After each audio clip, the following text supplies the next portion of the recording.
Hello అండి, మన channel కనుక మీరు ఫస్ట్ టైం చూసినట్టయితే ప్లీజ్ సబ్స్క్రైబ్ చేసుకోండి. సంధ్య సాగర్లకు పెళ్లి జరిగి నెల రోజులు గడిచింది. సాగర్కు ఇది రెండో పెళ్లి కారణంగా ఆనవాయితీ తప్పించాలని ఫంక్షన్ హాల్లో కాకుండా ఈసారి అన్నవరం సత్యనారాయణ స్వామి గుడిలో అతి కొద్ది మంది బంధువులతో ఏదో అయింది అనిపించి ఆ 3 ముళ్ళు వేయించారు. పెళ్లిలో సాగర్ చాలా ముభావంగా ఉన్నాడు. సాగర్ ముభావం సంజయ్ మనసులో అలజడి రేపుతూనే ఉంది. మొదటి భార్య యాక్సిడెంట్ లో చనిపోయి 2 ఏళ్లయింది. ఇంట్లో ఎంత బలవంతం పెట్టినా నాకు రెండో పెళ్లి ఆసక్తి లేదు అని ఖచ్చితంగా చెప్పాడు. కానీ సాగర్ తల్లిదండ్రులు, నానమ్మ, నీ తరువాత 2 తమ్ముళ్ళు, నీ చెల్లెళ్లకు పెళ్లిళ్లు చెయ్యాలంటే ముందు ఈ ఇంటికి పెద్ద కోడలు ఉండాలి అని పదే పదే నచ్చ చెప్పడంతో తప్పనిసరై ఒప్పుకున్నాడు. సాగర్ రెండో పెళ్లి విషయంలో నానమ్మనే పెద్ద పాత్ర వహించి తన కౌలు రైతు రామకృష్ణ పెద్ద కూతురు సంధ్యనిచ్చి దగ్గరుండి వివాహం జరిపించింది. సంధ్య పెళ్లి బట్టలతో సాగర్ ఇంట్లో అడుగు పెట్టింది. తరువాత జరిగే కార్యక్రమాలన్నీ కూడా అత్తింట్లోనే జరిపించారు. అందరి ఆడపిల్లల్లాగానే తను కూడా సిగ్గుపడుతూ పాల గ్లాసుతో సాగర్ గదిలోనికి వెళ్ళింది. సాగర్ చాలా సీరియస్ గా తన ల్యాప్టాప్ లో వర్క్ చేస్తున్నాడు. సంధ్య లోపలికి రాగానే అప్రయత్నంగా ఆమె వైపు చూసి మరలా తన పనిలో నిమగ్నమైపోయాడు. సాగర్ ప్రవర్తన కొంచెం వింతగా అనిపించింది. అయినా కొంచెం దగ్గరగా వచ్చి పాలు తీసుకోండి అంటూ పాల గ్లాసు అందివ్వబోయింది. వెంటనే కొంచెం కోపం చిరాకుతో అక్కడ పెట్టు అన్నాడు. కాసేపు ఏం చెయ్యాలో అర్థం కాక అలాగే నిలబడి తర్వాత అక్కడ ఉన్న చాప పరుచుకొని పడుకుంది. ఉదయం లేచిన తరువాత కూడా అదే పరిస్థితి. ఎవరితోనూ పెద్దగా మాట్లాడడు. తను దగ్గరికొస్తేనే అసహ్యించుకున్నట్లు చూస్తున్నాడు. ఇంకా సాగర్ ఇంట్లో తమ్ముళ్ళు, చెల్లెళ్ళు ఎవరు తనను ఒక మనిషిగానే చూడడం లేదు. ఇంటికి ఎవరైనా వచ్చినప్పుడు వారితో సంధ్యని పరిచయం చేసినప్పుడు కూడా మా అన్నయ్య రెండో భార్య అని మాత్రమే చెప్తున్నారు. ఆ రెండో భార్య అనే పదం తనను చాలా బాధిస్తుంది. కేవలం వంట చేసే సావిత్రమ్మ మాత్రం తనతో మాట్లాడుతుంది. అత్తగారు కూడా పెద్దగా తనతో ఏమీ మాట్లాడదు. ఆమె కాలు నొప్పి కారణంగా తన గది దాటి రాదు. మా అమ్మగారు సాగర్ ఉదయం 9 గంటలకే కంపెనీకి వెళ్ళిపోతారు. తన చుట్టూ చాలా మంది మనుషులు ఉన్నా తనకి ఒంటరిగానే ఉన్నాను అనిపిస్తుంది. అప్పుడప్పుడు అమ్మ, చెల్లెళ్ళ నుండి వచ్చే ఫోన్ మాత్రమే కాస్త ఊరటనిస్తుంది. ఎంతైనా తను మధ్యతరగతి కుటుంబం నుండి వచ్చింది కాబట్టి అన్నీ సర్దుకుపోవడం అలవాటు చేసుకుంది. ఎంత సర్దుకుపోయినా కానీ ఆ రోజు సాగర్ మాట్లాడిన మాటలు మనస్సులో గుచ్చి గుచ్చి బాధిస్తున్నాయి. ఆ రోజు జరిగిన సంఘటన మళ్ళా మళ్ళా గుర్తొస్తుంది.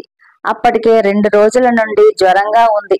రాత్రి పడుకోబోయేటప్పుడు మంచంపై ఉన్న దుప్పటి తీసుకోబోయి కొంచెం తూలి పట్టు కోసం 2 చేతులు సాగర్ భుజాలపై ఆనించింది. వెంటనే సంధ్య చెంప చెల్లుమంది. సాగర్ కోపంతో ఊగిపోతూ, ఇలాంటి చీప్ ట్రిక్స్ నా దగ్గర ప్లే చేయకు. నేను అన్ని విషయాలు పెళ్లికి ముందే మీ నాన్నకు మెసేజ్ చేశాను. మీ నాన్న కూడా మా అమ్మాయికి అన్నీ తెలుసు అని చెప్పాడు. మళ్ళీ ఎందుకు ఇలా బిహేవ్ చేస్తున్నావు అన్నాడు. సంధ్యకి ఊహించని దెబ్బ ఒక పక్క, అర్థం కాని సాగర్ మాటలు మరొక పక్క. దుఃఖం పొంగుకొచ్చింది. ఇంకేమీ మాట్లాడకుండా బయటికెళ్ళిపోయింది. చీకటిలో కావలసినంతసేపు ఏడ్చింది. ఎంత ఆలోచించినా తండ్రి తన నుండి ఏం దాచాడో అర్థం కాలేదు. తనకు కేవలం రెండో పెళ్లి అని మాత్రం చెప్పాడు. ఆ విషయం చెప్పినప్పుడు తన తండ్రి కళ్ళల్లోని బాధ తను స్పష్టంగా చూసింది. సంధ్య, నేను నీకు పెద్ద చదువులు చెప్పించలేకపోయాను. చివరకు నీకు కడుపు నిండా తిండి కూడా పెట్టగలిగానో లేదో కూడా తెలియదమ్మా. కానీ నువ్వు ఈ పెళ్లి చేసుకుంటే తిండికి, కట్టుకునే బట్టకు లోటు లేకుండా బతుకుతావు. నీ చెల్లెళ్ళ జీవితాలకు కూడా ఒక దారి దొరుకుతుంది. ఈ అసమర్థ తండ్రి ఇంతకన్నా ఇంకేమీ చేయలేడమ్మా అంటూ కన్నీళ్లు పెట్టుకున్నాడు. అవే పెళ్లి ముందు తండ్రి చెప్పిన మాటలు. మరో మాట లేకుండానే తల వంచి తాళి కట్టించుకుంది. ఇది మాత్రమే తనకు తెలుసు. కానీ సాగర్ ఏంటి ఏదో మెసేజ్ అంటున్నాడు. ఉదయం నుండి అదే ఆలోచన. సాగర్ వాళ్ళ ఆఫీస్ ఛాంబర్ చాలా హడావిడిగా ఉంది. ఆ రోజు కొత్త ప్రాజెక్ట్ ఓకే అవడంతో అంతా హ్యాపీగా ఎంజాయ్ చేస్తున్నారు. సాగర్ కంపెనీకి ఎండి అయినా తన స్టాఫ్ తో చాలా సన్నిహితంగానే ఉంటాడు. ఏమాత్రం గర్వం లేని మంచి మనస్సే తనని ఆ స్థాయిలో నిలబెట్టింది. తనకు ఆప్తమిత్రుడు అయిన హేమంత్ రూంలోకి వస్తూనే, ఏంటి సార్ బిజీనా? అందరూ బయట నీకోసం వెయిట్ చేస్తుంటే నువ్విక్కడ ఏం చేస్తున్నావ్? కమ్ ఫాస్ట్ అంటూ ఎదురు సీట్లోనే కూర్చున్నాడు. సాగర్ తల పైకెత్తకుండానే, మీరు కంటిన్యూ చేయండి, నేను తరువాత వస్తాను. ప్లీజ్ నన్ను బలవంతం పెట్టొద్దు అన్నాడు. హేమంత్ చాలా సంవత్సరాల నుండి సాగర్ మనస్సును అతి దగ్గరగా చూసినవాడు కావడంతో ఇంకా పార్టీ గురించి కాకుండా, సరే గాని సిస్టర్ ఎలా ఉంది? నీ దగ్గర బానే అడ్జస్ట్ అయిందా అంటూ టాపిక్ మార్చాడు. కానీ సాగర్ నుండి ఏం సమాధానం లేదు. అరే నిన్నే అడిగేది. నిన్నే నమ్ముకుని వచ్చిన అమ్మాయి, ఆమెను సంతోషంగా ఉంచే బాధ్యత నీదే కదా అన్నాడు హేమంత్. ఆ మాటలకి సాగర్ ముఖం కోపంతో ఎర్రబడింది. ఒక్కసారిగా సీట్లో నుండి పైకి లేచి, ఎవరు రమ్మన్నారు? నన్ను నమ్ముకొని రమ్మని నేనేమైనా అడిగానా? ఇంకొకసారి ఆమె గురించి నా దగ్గర మాట్లాడొద్దు. నీకేమైనా తెలుసుకోవాలంటే ఇంటికెళ్ళి క్షేమ సమాచారాలు కనుక్కో అంటూ విసురుగా అక్కడ నుండి వెళ్ళిపోయాడు. సాగర్ విపరీత ప్రవర్తన హేమంత్ని విస్మయానికి గురిచేసింది. అంటే సాగర్ ఇంకా తన మొదటి భార్య రమ్య జ్ఞాపకాలలోనే జీవిస్తున్నాడన్నమాట. అంతమంది నచ్చచెప్పినా తనలో మార్పు రాలేదు. అయినా ఇది మనస్సుకు సంబంధించిన విషయం. మరిచిపోవాలన్నా అంత ఈజీగా జరిగే పని కాదు. హేమంత్ ఆలోచనలు ఒక్కసారిగా సాగర్ గతం వైపు వెళ్ళాయి.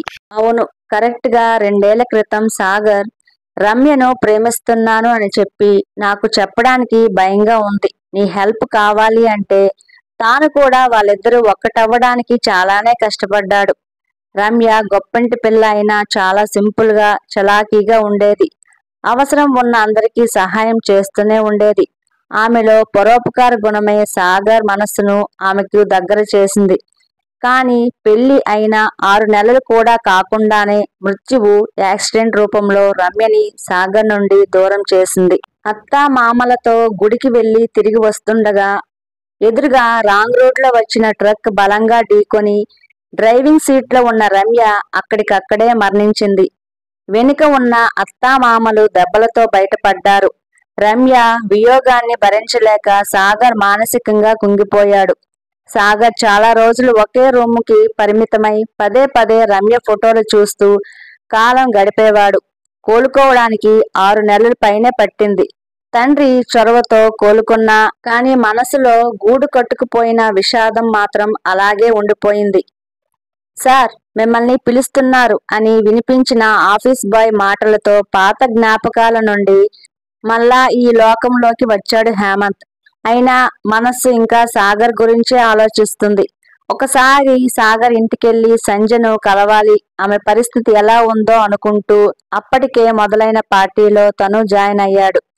సంధ్య ఆలోచనలకు అంతరాయం కలిగిస్తూ అత్తగారి పిలుపు చెవులకు చేరింది. సంధ్య ఒకసారి ఇటురా. అత్త పిలుపుతో పరుగులాంటి నడకతో అత్త ఉన్న రూమ్కి వెళ్ళింది.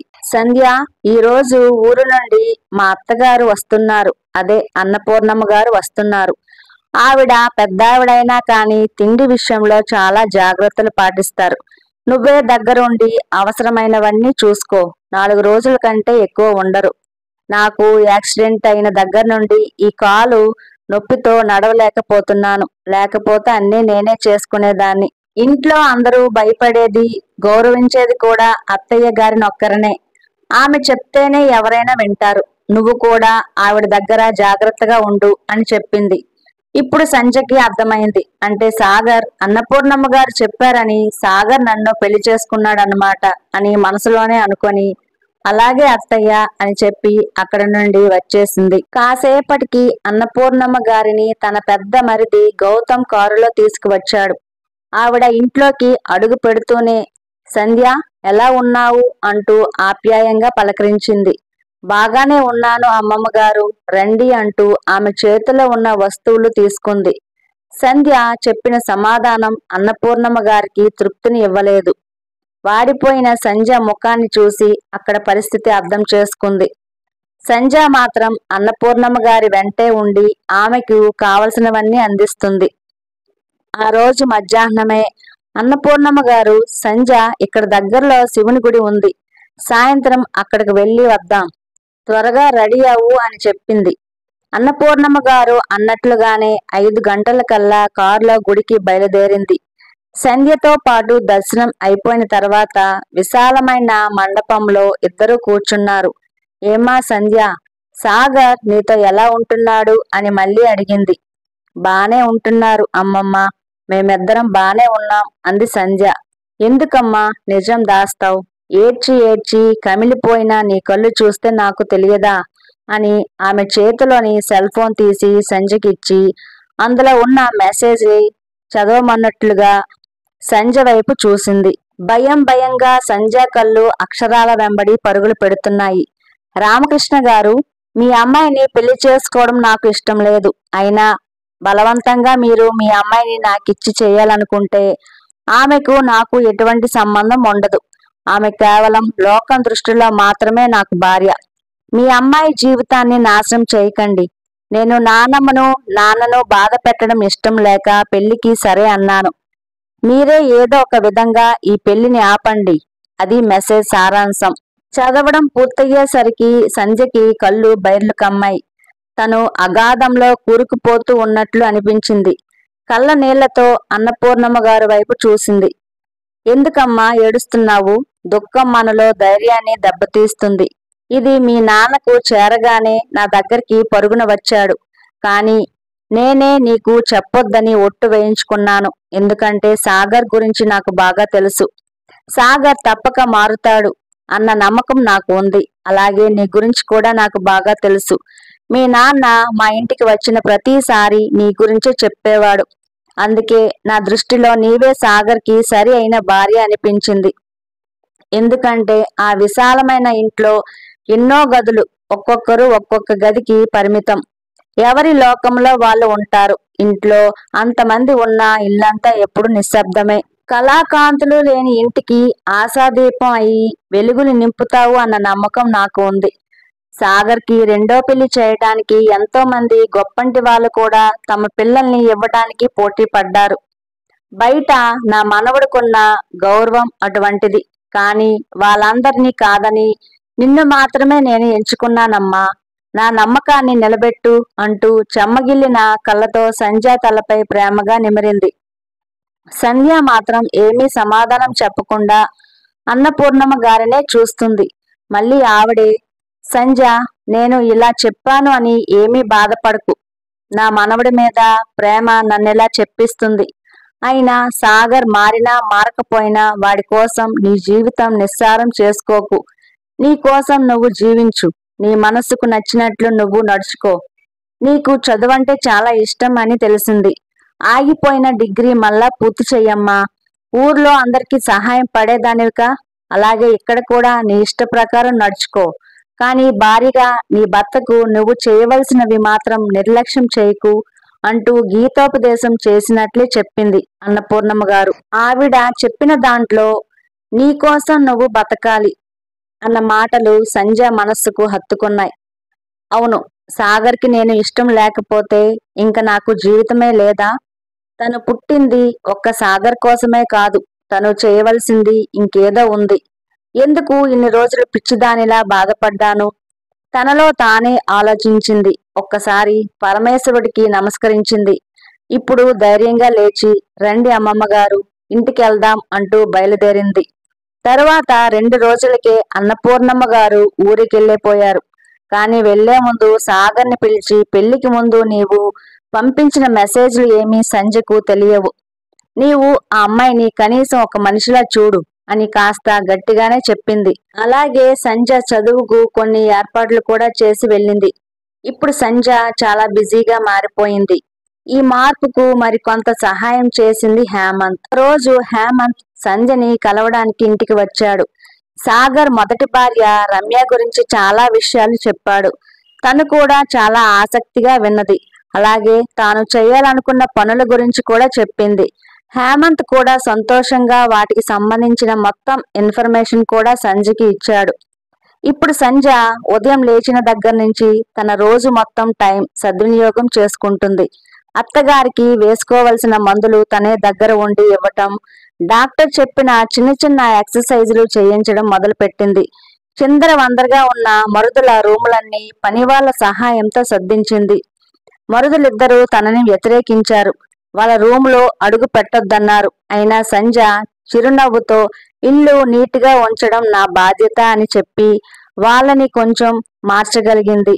ఇంకా తాను తెలుసుకున్న అనాథాశ్రమాలకు వెళ్ళి అక్కడ వాళ్ళకి కావలసిన అవసరాలు ఒక బుక్లో నోట్ చేసుకుని వచ్చేది. ఒక ప్రత్యేకమైన వాట్సాప్ గ్రూప్ ఏర్పాటు చేసుకుంది. దానిలో హేమంత్ చాలా మందిని జాయిన్ చేశాడు. అందులో ఇంట్రెస్ట్ ఉన్నవాళ్ళు ఆర్ఫాన్స్ కి సహాయం చేసి ముందుకు వచ్చేవారు.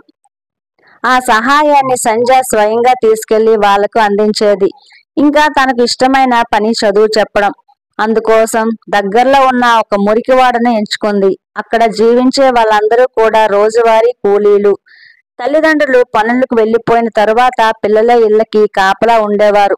వారికి ఎటువంటి స్కూల్ సహాయం లేదు. సంధ్య వాళ్ళందరినీ ఒక చెట్టు కింద కూర్చోపెట్టి మెల్లగా అక్షరాలు నేర్పించడం, అవసరమైన వాళ్ళకి చిన్న చిన్న పుస్తకాలు కొనివ్వడం చేసింది.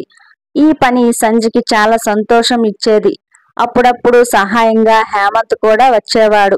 ఒకరోజు సంధ్య మరిది గౌతమ్ అదే దారిన వస్తూ మురికివాడ దగ్గర ఆగి ఉన్న వాళ్ళ కారు చూసి ఇక్కడికి ఎవరు వచ్చారు అబ్బా అని లోపలికి వెళ్లి చూశాడు. అప్పటికే సంధ్య పిల్లల్ని తన చుట్టూ కూర్చోబెట్టుకుని వాళ్ళకి ఎంతో సంతోషంగా పాఠాలు చెప్తుంది. గౌతమ్ ఒక్కసారిగా ఆశ్చర్యపోయాడు. ఎందుకంటే సంధ్య మీద ఇంట్లో ఎవరికీ మంచి అభిప్రాయం లేదు. కేవలం డబ్బు కోసమే పెళ్లి చేసుకుంది అనే ఆలోచనలో ఉన్నారు. కానీ ఒక్కసారిగా సంధ్య చాలా ఉన్నతంగా కనిపించింది గౌతమ్కి. అదే విషయాన్ని ఇంటికెళ్లి తన చెల్లి తమ్ముడు కూడా చెప్పాడు. తరువాత సంధ్య తన డిగ్రీ పరీక్షలు కూడా పూర్తి చేసింది. గౌతమ్ దగ్గరుండి ఎగ్జామ్స్ కి తీసుకువెళ్లాడు. మెల్లగా అందరి మనస్సులను గెలుచుకుంది. కానీ ఒక్క సాగర్ని మాత్రమే ఇంకా మార్చలేకపోయింది. ఆ రోజు ఇంట్లో హడావిడిగా తిరుగుతూ సంధ్య ఒక చిన్న ఫంక్షన్ ఏర్పాటు చేసింది. గౌతమ్కి కేక్ తీసుకురమ్మని చెప్పింది. అందరూ 5 గంటలకల్లా ఇంటికి వచ్చేయాలి అని చెప్పింది. అన్నట్లుగానే మామయ్యతో సహా అందరూ 5 గంటలకే ఇంట్లో ఉన్నారు. ఒక్క సాగర్ తప్ప. సంధ్య ఎందుకు రమ్మందో ఎవరికీ తెలియక ఆసక్తిగా ఎదురు చూస్తున్నారు. హాల్లో టేబుల్ నీట్ గా డెకరేట్ చేసి దానిపై వాళ్ళ రూమ్ లో ఉన్న రమ్య ఫోటో తీసుకొచ్చి పెట్టింది.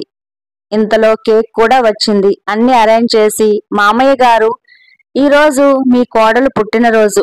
తను మనతో లేకపోయినా మనందరి మనస్సుల్లో సజీవంగానే ఉంది. అందుకే రమ్య బర్త్డే సెలబ్రేట్ చేయాలనుకున్నాను. రండి, మీరే కేక్ కట్ చేయాలి అంది. అందరూ సంధ్య వైపు ఆశ్చర్యంగా చూశారు. అందరికీ సంధ్య చాలా ఉన్నతంగా కనిపించింది. కానీ సంధ్య మామగారు, నేను కాదమ్మా, సాగర్కి ఫోన్ చేస్తాను, వాడు కేక్ కట్ చేస్తాడు అని సాగర్కి ఫోన్ చేయబోయాడు. కానీ అప్పటికే సాగర్ హడావిడిగా లోపలికి వస్తున్నాడు. వెనకే హేమంత్ కూడా ఉన్నాడు. సాగర్ ఎవరితోనో ఫోన్లో మాట్లాడుతున్నాడు. అంకురా అనాథ శరణాలయమేనా? అవునండి అనే సమాధానం వినబడింది. ఈరోజు నా భార్య పుట్టినరోజు. నేను మరొక గంటలో మీ శరణాలయానికి వస్తా. పిల్లలకి అవసరమైన వస్తువులు ఏం కావాలో చెప్పండి. నేను డొనేట్ చేయాలనుకుంటున్నా అంటూ ఫోన్లో మాట్లాడుతున్నాడు. కానీ అవతల పక్క నుండి, సాగర్ గారు ధన్యవాదములు.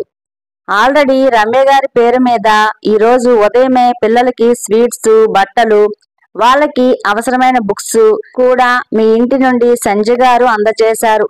పిల్లలతో 1 గంట ఇక్కడే గడిపి వాళ్ళని ఆటలు కూడా ఆడించారు. సంజయ్ గారికి మరొక్కసారి థ్యాంక్స్ చెప్పండి. ఫోన్లో వినబడిన సమాధానంతో సాగర్కి ఒక్కసారిగా షాక్ తగిలినట్లు అనిపించింది.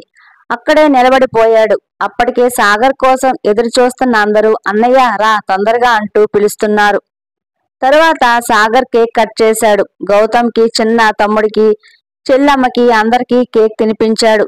సంధ్య మాత్రం ఒక్క పక్కగా నిలబడి సాగర్ ముఖంలో ఆనందం వెతుకుతుంది. రమ్య ఫోటో చేతిలోకి తీసుకొని ఆప్యాయంగా తడుముతూ, రమ్య, నువ్వెంత అదృష్టవంతురాలువో కదా. ప్రేమ పేరు చెప్పి ప్రాణాలు తీస్తున్న ఈ రోజుల్లో నువ్వు బాహ్యంగా లేకపోయినా సాగర్ నిన్నెంతగా ప్రేమిస్తున్నాడు అనుకుంటూ తను కూడా అక్కడున్న కేక్ తీసుకుంది. సాగర్ సంధ్య వైపే చూస్తున్నాడు. ఆ స్థానంలో ఎవరున్నా గాని రమ్యపై కోపమే వస్తుంది. నిజం చెప్పాలంటే రమ్య జ్ఞాపకాలు సంధ్య జీవితానికి అడ్డంకి. కానీ సంధ్య మాత్రం రమ్యని అభిమానిస్తుంది. సాగర్కి చాలా ఆనందంగా అనిపించింది. ఆ రోజు అందరూ కలిసి కూర్చొని భోజనాలు చేశారు. సాగర్ తమ్ముళ్ళు మాట మాటికి వదినా వదినా అని పిలుస్తుంటే తనకి చాలా ఆనందంగా అనిపించింది. ఆ హేమంత్ ఇంటికి వెళ్ళడానికి బయలుదేరాడు. సాగర్ కూడా గేట్ వరకు హేమంత్ తో కలిసి వెళ్ళాడు. హేమంత్ వెళ్లే ముందు, సాగర్, భగవంతుడు రమ్యని దూరం చేసిన సంధ్య రూపంలో మరో అదృష్టం నీ చేతిలో పెట్టాడు. అదృష్టాన్ని చేజార్చుకోకు. ఇంతకంటే ఎక్కువ ఏమీ చెప్పలేను అంటూ తాను చెప్పాలనుకున్నది సాగర్కి చెప్పి వెళ్ళిపోయాడు. సాగర్ రూంలోకి అడుగు పెట్టేటప్పటికి సంధ్య అక్కడే ఏవో సర్దుతుంది. సాగర్ మెల్లగా సంధ్య దగ్గరికి వచ్చి, సంధ్య, నన్ను క్షమించు, నీ మనసు బాధ పెట్టాను అన్నాడు. సాగర్ పిలుపులో ప్రేమ, అతని చూపులో ఆరాధన కనిపించాయి సంధ్యకి. సమాధానంగా చిరునవ్వు నవ్వింది. సాగర్ రెండు చేతులు ఆమెను దగ్గరకు లాక్కున్నాయి. సంధ్య తుల్లిపడి అతని హృదయంపై వాలిపోయింది. సంధ్య మనసులోనే అన్నపూర్ణమ్మ గారికి కృతజ్ఞతలు చెప్పుకుంది. ఆవిడ చెప్పిన మాటలు అక్షరాల నిజమయ్యాయి. సాగర్ ఏదో చెప్తున్నాడు, అవేమీ చెవికి చేరడం లేదు. ఒక్క మాట తప్ప. సంధ్య, రేపే మీ ఊరు వెళ్దాం. మీ నాన్నగారు నీ గురించి చాలా బాధపడుతున్నారు. నేనే ఆయనతో అన్నీ మాట్లాడాలి అన్నాడు. ఇప్పుడు సాగర్ రెండో భార్య సంధ్య పూర్తిగా అతని మనసులో మొదటి భార్య స్థానాన్ని ఆక్రమించుకుంది.